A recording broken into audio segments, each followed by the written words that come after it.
ಪರಿಶಿಷ್ಟ ಪಂಗಡ ನಕಲಿ ಪ್ರಮಾಣ ಪತ್ರ ಪಡೆದ ಆರೋಪಿಗಳ ವಿರುದ್ಧ ಹಾಗೂ ಅಧಿಕಾರಿಗಳ ವಿರುದ್ಧ ಕಠಿಣ ಕ್ರಮ ಜರುಗಿಸುವಂತೆ ಅಖಿಲ ಕರ್ನಾಟಕ ವಾಲ್ಮೀಕಿ ಮಹಾಸಭಾ ಇಂದು ಬಾಗಲಕೋಟೆ ಜಿಲ್ಲಾ ಆಡಳಿತ ಕಚೇರಿಯ ಮುಂದೆ ಟೈರ್ಗೆ ಬೆಂಕಿ ಹಚ್ಚಿ ರಸ್ತೆ ತಡೆದು ಜಿಲ್ಲಾ ಆಡಳಿತದ ಮತ್ತು ಸರ್ಕಾರದ ವಿರುದ್ಧ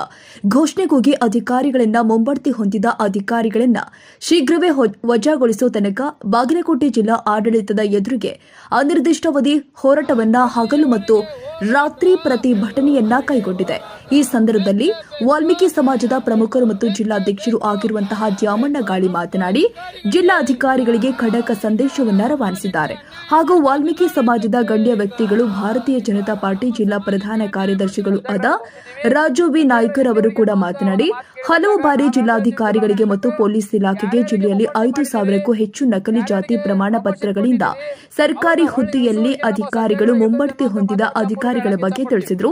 ಯಾವುದೇ ಕ್ರಮ ವಹಿಸಿಲ್ಲ ಮತ್ತು ವಾಲ್ಮೀಕಿ ಸಮುದಾಯಕ್ಕೆ ದೊಡ್ಡ ಅನ್ಯಾಯವಾಗುತ್ತಿರುವುದನ್ನು ಖಂಡಿಸಿ ಮತ್ತು ಮುಂಬಡ್ತಿ ಹೊಂದಿದ ಅಧಿಕಾರಿಗಳನ್ನ ಆದಷ್ಟು ಬೇಗ ಅವರ ವಿರುದ್ಧ ಕಠಿಣ ಕ್ರಮ ಜರುಗಿಸಿ ಅವರಿಗೆ ಹಿಂಬಡ್ತಿ ಹೊಂದುವ ತನಕ ಹಾಗೂ ಅವರಿಗೆ ಕಠಿಣ ಕ್ರಮ ಜರುಗಿಸುವ ತನಕ ಜಿಲ್ಲಾ ಆಡಳಿತ ವಿರುದ್ಧ ಪ್ರತಿಭಟನೆ ಮಾಡುವುದಾಗಿ ತಿಳಿಸಿದ್ದಾರೆ।